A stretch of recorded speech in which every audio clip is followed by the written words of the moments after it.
మీరు వాహనానికి పెట్రోల్ కొట్టిస్తున్నారా? అయితే తస్మాత్ జాగ్రత్త. మీరు 100 రూపాయలు పెట్రోల్ వేయించుకున్నారంటే కనీసం 50 రూపాయల పెట్రోల్ కూడా వాహనంలోకి రాదు. నమ్మలేకపోతున్నారా? ఇలాంటి మోసాలు ఎక్కడో మారుమూల ప్రాంతంలో కాదు, అనంతపురం జిల్లా కేంద్రంలో విచ్చలవిడిగా సాగుతుంది. నగరంలోని గుత్తి రోడ్లో ఉన్న రాజేష్ పెట్రోల్ బంక్లో మోసాలు తారాస్థాయికి చేరాయి. గత 5 సంవత్సరాలుగా పెట్రోల్ బంకులు జరుగుతున్న మోసాలు తాజాగా వెలుగులోకి వచ్చాయి. నిన్నటి రోజు సుమన్ అనే బాధితుడు సాయంత్రం సమయంలో పెట్రోల్ బంకులో పెట్రోల్ అయిపోవడంతో బండిని తోసుకుంటూ పెట్రోల్ బంకు తీసుకెళ్లాడు. పెట్రోల్ బంకులో 100 రూపాయలు పెట్రోల్ కొట్టించాడు. అనుమానం వచ్చే పెట్రోల్ ని అక్కడే బాటిల్లో బయటకు తీశాడు. తీరా చూస్తే ½ లీటర్ కూడా పెట్రోల్ రాకపోవడంతో బంక్ సిబ్బందిని నిలదీశాడు. వారు నిర్లక్ష్యంగా సమాధానం ఇవ్వడంతో వారిపై ఆగ్రహం వ్యక్తం చేశాడు. వెంటనే పక్కనే ఉన్న వాహనదారులు కూడా పెద్ద ఎత్తున పోగయ్యారు. పెట్రోల్ బంక్ లో జరుగుతున్న మోసాలపై ఆందోళనకు దిగారు. బంక్ ను సీజ్ చేయాలని డిమాండ్ చేశారు. చివరకు పోలీసులు జోక్యం చేసుకోవడంతో వివాదం సద్దుమణిగింది. పెట్రోల్ బంక్ పై ఫిర్యాదు అందుకుని విచారణ చేస్తున్నట్టు చెప్పారు. నగరంలో ఇంకా ఎన్ని బంకుల్లో ఇలా జరుగుతోందోనన్న అనుమానాలు వ్యక్తమవుతున్నాయి. లీగర్ మెట్రాలజీ అధికారులు అసలు ఏం చేస్తున్నారో విమర్శలు వినిపిస్తున్నాయి.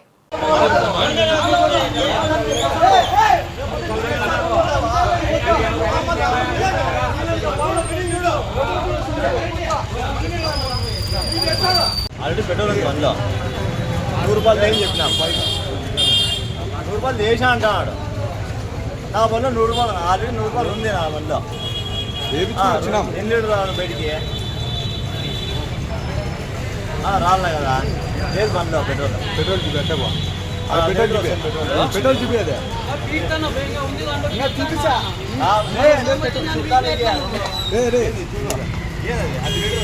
₹100 పెట్రోల్ అయితే ₹100 పెట్రోల్ అయితే ఆడ కటికి ₹100 వేయించుకుని వచ్చినాం. అదే కలిసిగా రీడింగ్ వేయలే కొట్టు వేయలే దాంట్లో వేసినాడు బండ్లోకి వేసినాడు. అసలు లేదు ముందు ఇట్లా బాటిల్లోకి వేసి పంపించిన మా పిల్లోనికే అదే కలిసి సార్ ఒక 40 మినిట్స్ ముందు వచ్చి బండి ఆగిపోయింటే పెట్రోల్ 100 రూపాయలు పెట్రోల్ ఏమైనా వస్తే వేరే ఆయనకి 50 రూపాయలు పెట్రోల్ వేసాడు బాటిల్లోకి. అది జీరో చేయకోకుండా మా బండిలోకి 100 రూపాయలు పెట్రోల్ అని వేసాడు.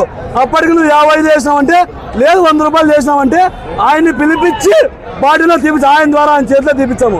ఇంత వచ్చింది ఇది 100 రూపాయలు అంట.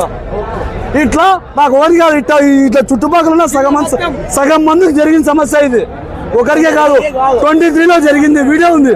24లో జరిగింది, వీడియో ఉంది. ఇప్పుడు జరిగింది. మనకు తెలిసింది జరిగితే తెలియకుండా ఎంతమంది జరిగింది. సార్ నా పేరు విశ్వ, నా పేరు కాశీ, నా పేరు కాశీ విశ్వనాథ్. ఎంతమంది జరిగింది తెలియకుండా. ఖచ్చితంగా బస్సు సీజ్ చేయాలి సార్. ఇది ప్రజలకు సార్ నేను సెకండ్ రోడ్ గుర్తు నుంచి వస్తే ఇట్లా వచ్చిన ఇప్పుడే జరిగింది. ఖచ్చితంగా ఈ ప్రజలకు అన్నం జరగకూడదు అంటే ఈ ప్రభుత్వం స్పందించి ఈ రోజు బంకు బంద్ చేయాల. ఈ కొన సగం మంది సమస్య జరిగిందా లేదా? జరిగిందా లేదా?